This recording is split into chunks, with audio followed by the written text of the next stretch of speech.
Now we're about to take off and go up there in the skies and see what it is like to fly, looking at developments in the aviation sector. Joining us this time is Captain Tito. He's a certified FAA instructor. Good to have you join us this morning on Sunrise Daily. Thank you. As an instructor, FAA, and there's this number of hours you should have flown an aircraft. Is it how many thousand, 25,000 or over? No, talking of being an instructor, a ground instructor. Good. A ground instructor is the license you need to instruct pilots, engineers for certification.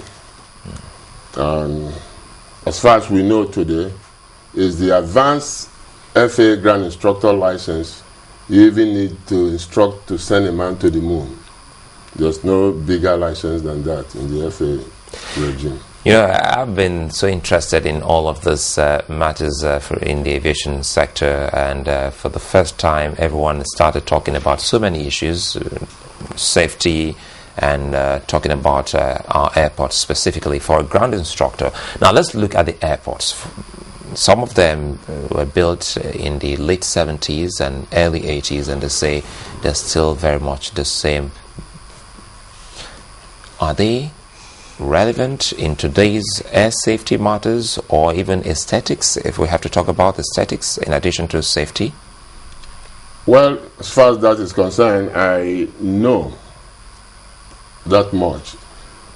Airport renovation, buildings, the number one factor is what you have on ground when it comes to approach, to conduct safe flights. Buildings renovation will come after that.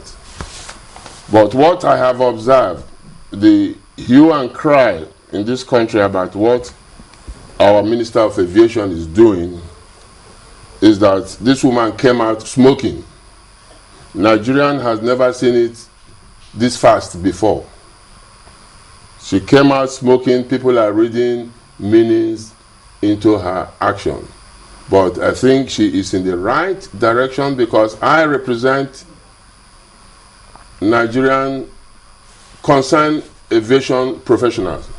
We set up our own independent investigative team to check out all the claims that the Ministry of Aviation have said they are doing as far as aviation is concerned in this country. And we found out that 90% of their job is in the right direction. I actually read about you in the Vanguard specifically. You were talking about some matters in the aviation industry, so we had to look out for you and seek your or pick your brains, as it would sound this morning.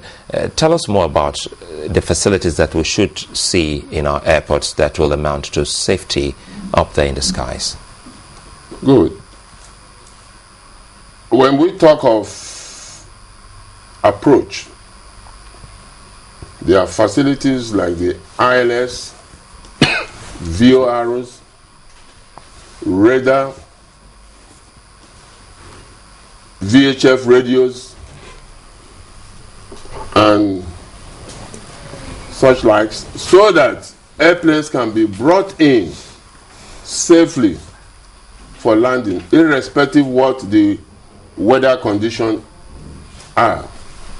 And that is what this administration is doing. Today we have total radar coverage of our airspace. They are undertaking VHF coverage of the total airspace of Nigeria. That much we investigated. We know that the southern part of Nigeria is being taken care of.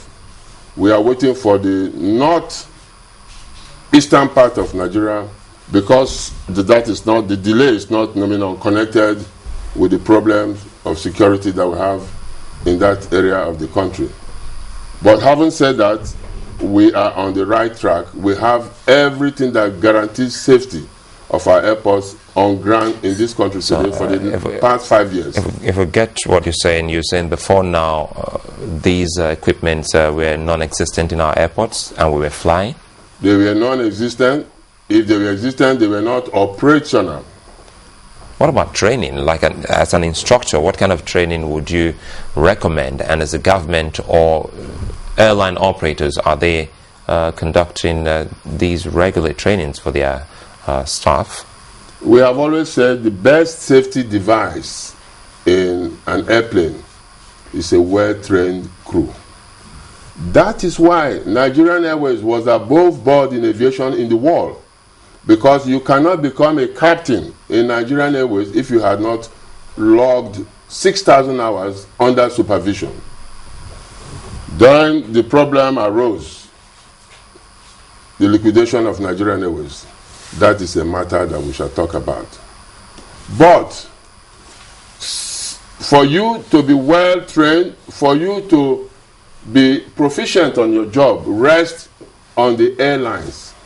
Sorry, let me come in here. Yeah. Apart from the training of the captains now, there have been accusations that safety engineers, that their training has been relegated, and instead there have been the ministers embarked on the airport remodeling project. How would you comment on this? This is just trying to give a dog a bad name in order to hang him or her. The truth of the matter, training for engineers, it is the responsibility of their airlines. Going by the Civil Aviation Act, yes. Is the minister going about the airport remodeling in the right channel, taking due process? She is doing that. Look, this remodeling of airports had the approval of FEC, isn't it? They had the approval of government. But from the report we got, that came after an initial hesitation. Is it really a priority now because of this same allegation that the safety engineers are not being trained? The safety engineers, I cannot comment on that because it is not the duty of the Minister of Aviation to train safety engineers. If you are talking of engineers that work for NCAA, that is the responsibility of NCAA.